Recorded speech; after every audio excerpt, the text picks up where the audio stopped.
Good afternoon, everybody. I'm Jim Hodson. We're here with Gary Goff, and we've got Bob Adams with us today. We're here at the Fun With Aviation Museum, home to the most touchable warbirds in Texas. But today we're not going to talk about a warbird. We're going to talk about something completely different. We're going to talk about what we refer to here as Big Red. So Bob Adams was a firefighter in the Air Force here at Carswell on these trucks. So Bob is our resident expert. So Bob, why don't you tell everybody a little bit about Big Red? Okay. Big Red is a Air Force O-11A Ward de France truck. It was one of the first trucks built that the Air Force bought to fight aircraft fires only. The first one actually was an O-10. It had one turret, but it was knocking the guys down. So they got the O-11A, has two turrets. You'll put one turret on your firefighters, and you'll put the other turret on the fire, which they should be in the same place. She holds 1,000 gallons of water. She has 100 gallons of foam. And back in my day, the foam was cow blood. They've changed it all now, and it's got chemicals in it, and they got cancer problems and everything. We use cow blood. And you would dump, and I'll show you when we get in the cab how we dump the foam into the water. The truck itself was given to me by a medic that flew on Pedro helicopters in Vietnam. And he was a medic, and he got to be friends with the firefighters. So he started collecting crash trucks. And he collected 3 of them, and 2 of them he was using for parts for Big Red. I met him at a B-38 reunion, and he said, "You're a firefighter?" And I said, "Yes, sir." And he said, "You ever fight a fire in an O-11A?" I said, "Yeah, most of them." And so anyway, went out to his farm. He showed me the truck and everything, and brought back a lot of memories. Unfortunately, he died of cancer. And when he died, he willed the truck to me. So I gave it to the museum, and so we could rebuild it. We've spent the last 5 years restoring this truck. She's got all new tires. The engine, all the way back to the drivetrain, has been rebuilt.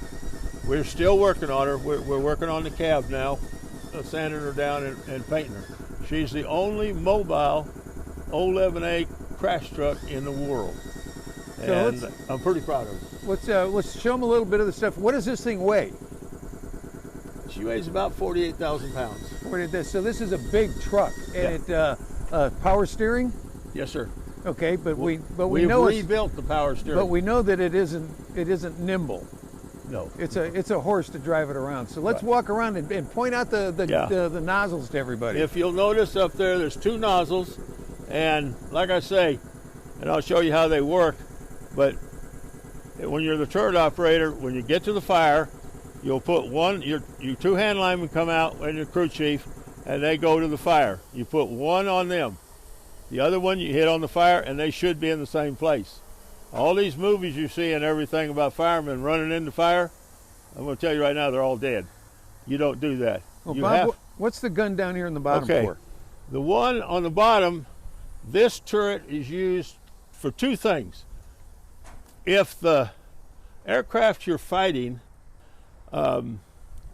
breaks the fuel tank, and the fuel comes down and goes underneath the truck, first thing you do is hit with that. And then underneath the truck, it has some lines too, and you can foam the truck and then back it out. Oh, so there's other nozzles under the truck. Yes. Okay. And it'll help the truck. So, but this is a foam gun though too. Are all of them foam, or is it just right? Okay. All of it's foam. Okay, all of it's foam. It also is used to foam the runways, and I'll show you in a minute. Okay. The mirrors up on the top.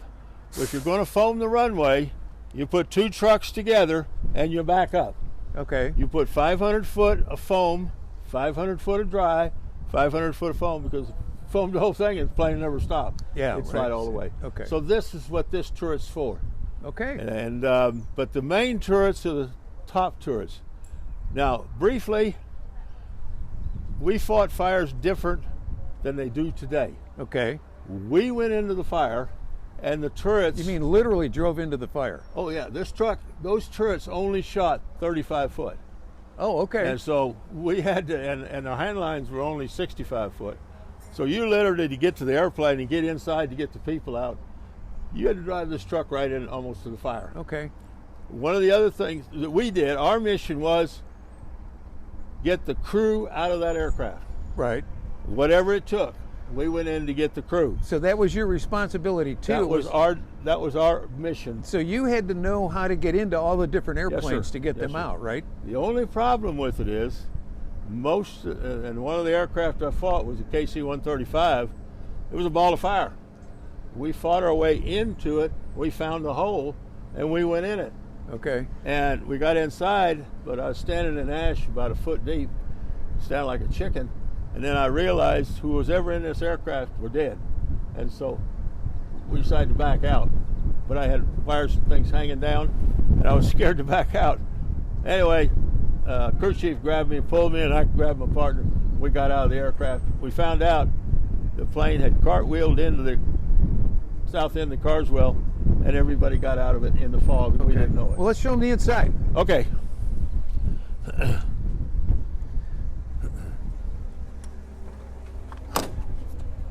Gary, why don't you get around where you can show them inside the cabin on this thing.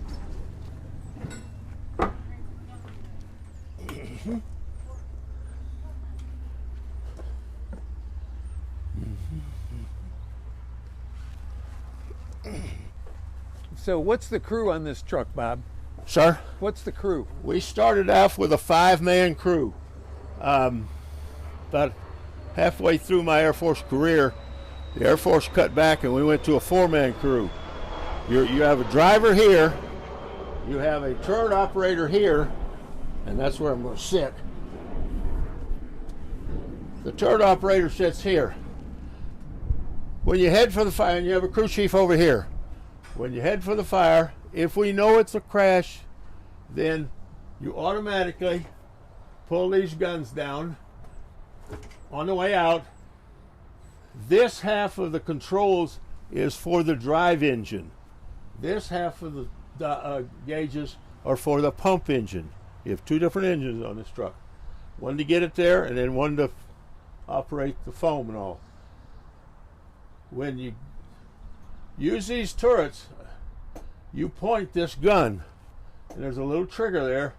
You pull that trigger, and that's when the foam comes out.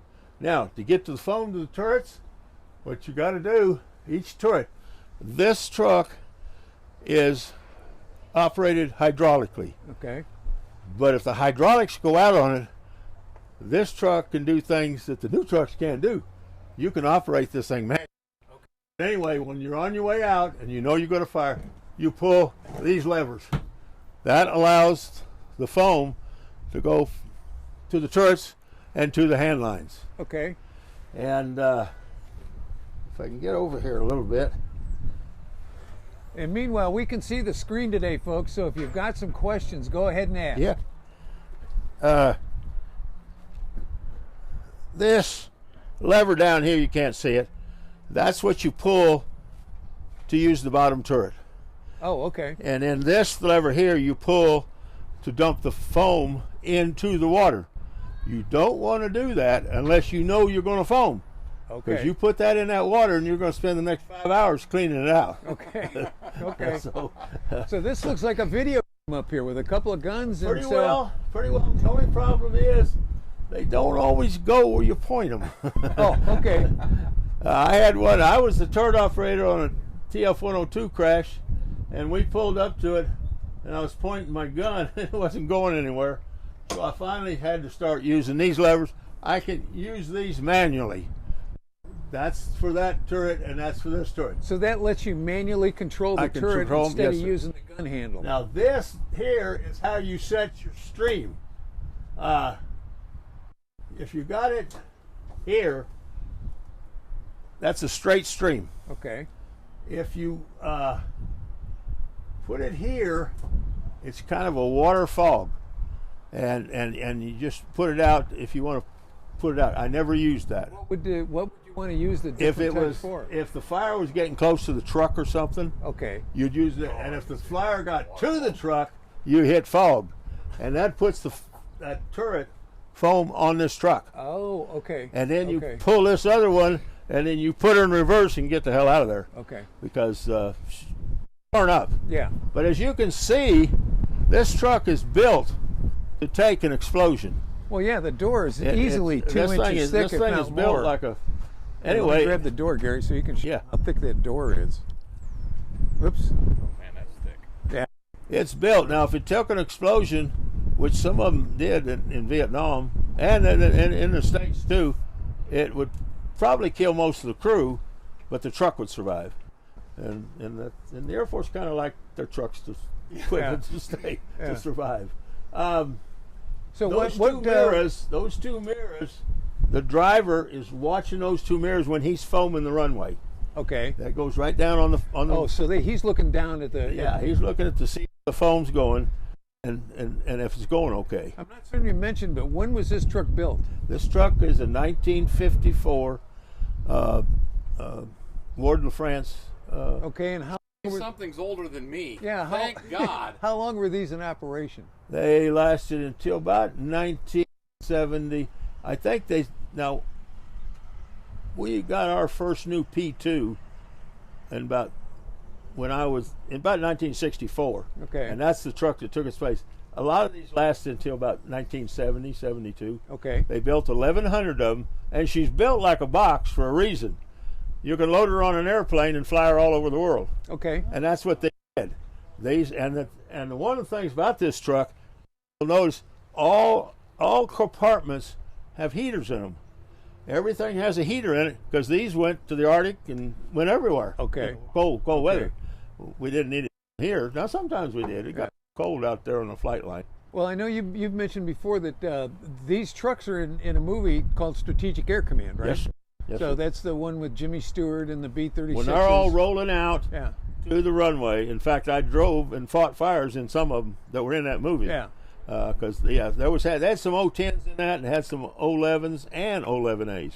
But yes, those trucks. Okay. How long was the school that you went to be a firefighter in the Air Force? My school was, I was sent from San Angelo, Texas. I was in Texas.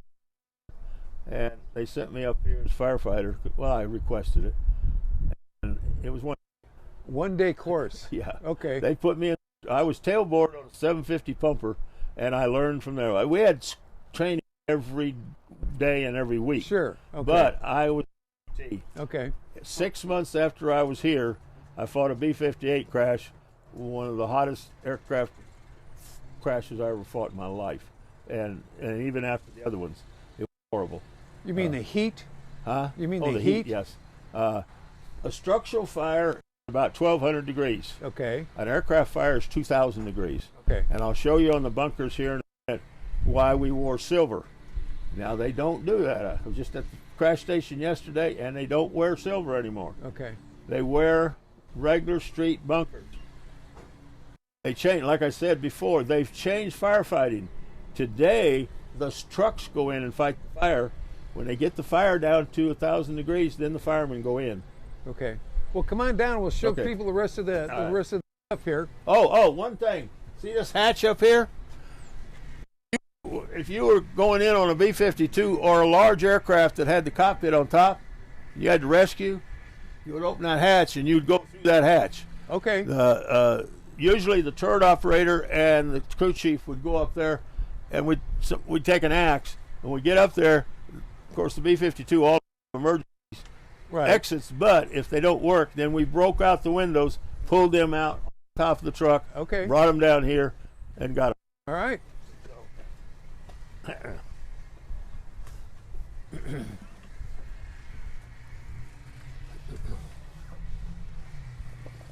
Okay, there you go. Okay. No, I'm okay. It's just you're down. Okay. Yeah. Okay. This is the handline compartment. You'll hold that door for me. Yeah, I got it. Okay. This is where the hand lineman sits. This is Fred. Tell him what a hand line is. Fred. He is the one that takes those to the airplane. He sits up here, you ride backwards. Well, you don't, because you reach to turn around, watch where you're going.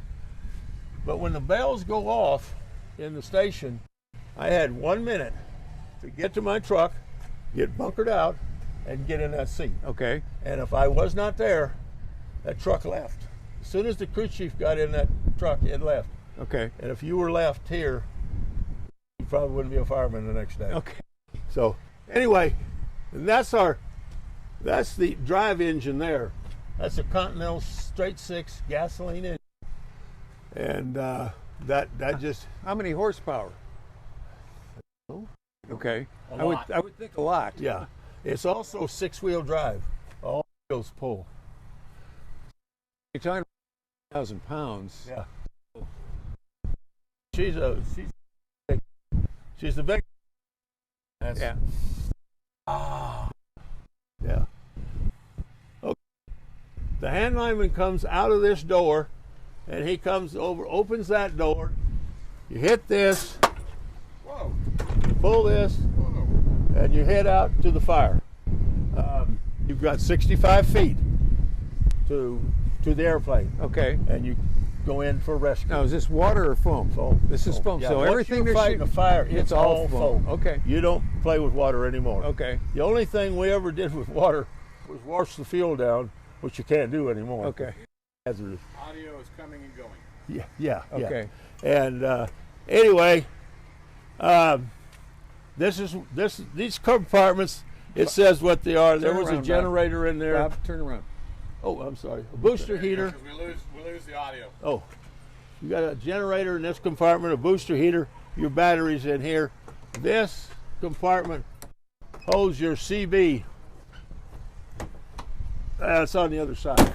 We just got fuel tanks in there. This is the pump engine for the truck. It's kind of like an airplane engine. It's eight cylinders, but there are 4 cylinders on each side.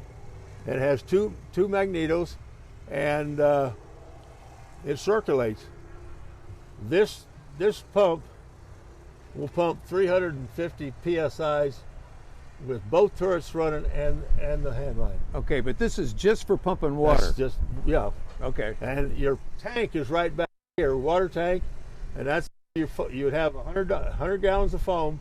It's up on the other side, and it's 1,000 gallons of water, and that you dump it, and that it's blood. It's cow blood. All right. It goes into the water, and Gary, come here. I want foaming. to let people take a look at the spring. Yeah. At the spring shocks on this. The size of those these wheels will move like this. When you go over something, one comes up, one will stay down, and then that one will come up, and that will go down. And it's all wheel, every wheel drive. Huge leaf springs. I can't imagine those things ever flexing much, but I'm sure they did. Yeah. And so what you universals to both the right? Right. Okay. One of the things I just found out recently, we chased airplanes down. I don't care what your problem was, we chased it down the runway. And I just found out the reason we did that was Air Force regulation. Oh. You had to chase the airplane. Didn't make any difference with B-52 coming in with one engine out, we chased it down the runway. Okay. You know, here's your ladder to go on the top. You get to every compartment up on top of this. Okay. And this is we call the ice cream box. This is where you would put water and fuel in. So this is where You just filled it. And it does look like an ice cream box off of an old ice cream truck. Yeah. Now come out here.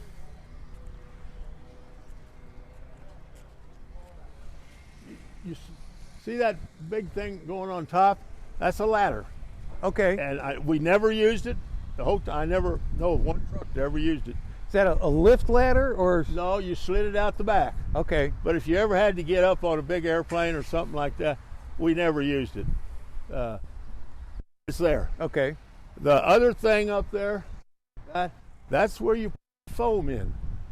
Now, back in the day, we had our foam out on the runway. We had 5-gallon containers.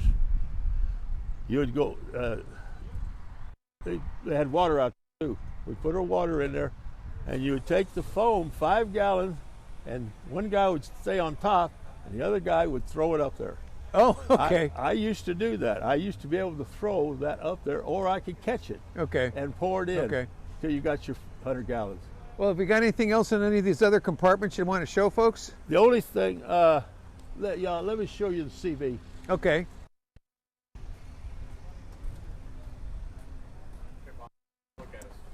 Okay. There we go. Okay. Okay, this is the CV tank. Now they added these tanks to the trucks after I got out. What is CB? It's a CV to fight electrical fires. Oh, So- okay. So it was, you really don't, it'll knock the fire out and everything, and it's good. But it's like the old dry chemical. Okay. You don't want it. So you've got the capabilities of fighting any type of fire that you would come in. Yes, sir. So Yes, it's sir. not just throw foam on everything. No. If it's electrical, you've got that. Yeah. Okay. And then if you had, if you had a grass fire or something like that, you would just use water, Okay. foam. And a building, if you went to a building, and we used to dispatch one crash truck with every structural fire. We Okay. had 2 750 pumpers, and they would go to structural fires, but we would send one O-11A with them. Okay. And they had 1,000 gallons of water, so knock it down real quick, they could do it. Air tanks. Is this for the crew? No. We did not have air back Okay. in our day. We did not have radios. We did not have. When I was fighting the B-58 and the KC-135, a fire takes all the oxygen out of the air. Right. If you hear a roar, that's oxygen going into that fire. It's taking it away from you. Okay. And you saw the hood. We wore the hoods and the silver and everything, and that's all. We had no radios in there. We had no oxygen, and I was losing the oxygen in the KC-135. And in the B-58, that fire was so hot, it's hard to describe. It's hard. It hurts you to breathe. Okay. It literally hurts you to breathe, and people don't realize how hot fires, especially airplane fires. If you're on an airplane, please wear long pants and regular shoes. Don't get on in flip-flops and bait. So we're kind of pressing up on our time here. What else would you like folks to know about this fire truck? Let me tell you, I told you about Denny Darnell giving it to me. Yes. I'm one of the few people that in the military got to do something, and now I've got something to play with that I did in the military. Well, that's like all the guys here. They've got F-16s to play with, or OV-10s. Yeah, but I get to drive this one. That's for sure. I get to make. He gets to I get to this drive one. this Drive one. the OV-10. They don't get to fly there, Yeah. but I get to drive this one, and it brings good memories and bad memories. Yeah. But it's something I get to do that I did in the military. Good. And so I'm thrilled to have it here. We've been working on her for 5 years, and I'd like everybody to come out and see her because she's quite a unique piece of machine. Well, and the kids really enjoy the fire truck. Oh, yeah. They come out. Bob is here most of the time that we're open, and so he can tell the kids about how they used to fight the fires. We're pretty much running up against our time here today, so I'd like to thank Bob for coming out and showing us around Big Red. A couple of the other things, this is spring break week, and so we're going to be open on Wednesday from 9 until 4, just like a normal day, except we're going to be open a couple hours later, and then again, of course, next Saturday. But for this week's spring break, we'll be open Wednesday. We'd like to have you come on out and take a look and see some of the things that have been taking place here over the last year. And we hope that you're all still doing well, and we'll look forward to seeing you. So for Gary Goff and myself, Jim Hodson, and Bob Adams from here at the Fort Worth Aviation Museum, we'd like to thank you for joining us today, and see ya.